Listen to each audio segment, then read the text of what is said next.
5ning x plus 1 darajasi 100 ga teng bo'lsa, 5ning x minus 1 darajasini son qiymatini topish ekan.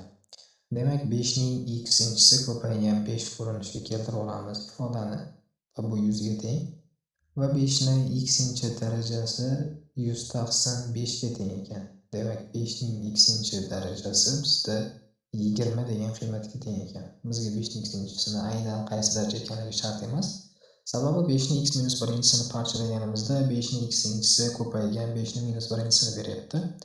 Demak, 5ni minus 1-si 1 taqsim 5 bo'lsa, 5ning x-inchisini o'rniga 20 qiymat olib kelib qo'yamiz va 20 ni 1 taqsim 5 ga ko'paytirsak 4, ya'ni 5ning x minus 1-sining son qiymati 4 ga teng ekan. Demak, sizlarga savol: 3ning x plus 2 darajasi 81 ga teng bo'lsa, 3ning x minus 2 darajasining son qiymatini toping.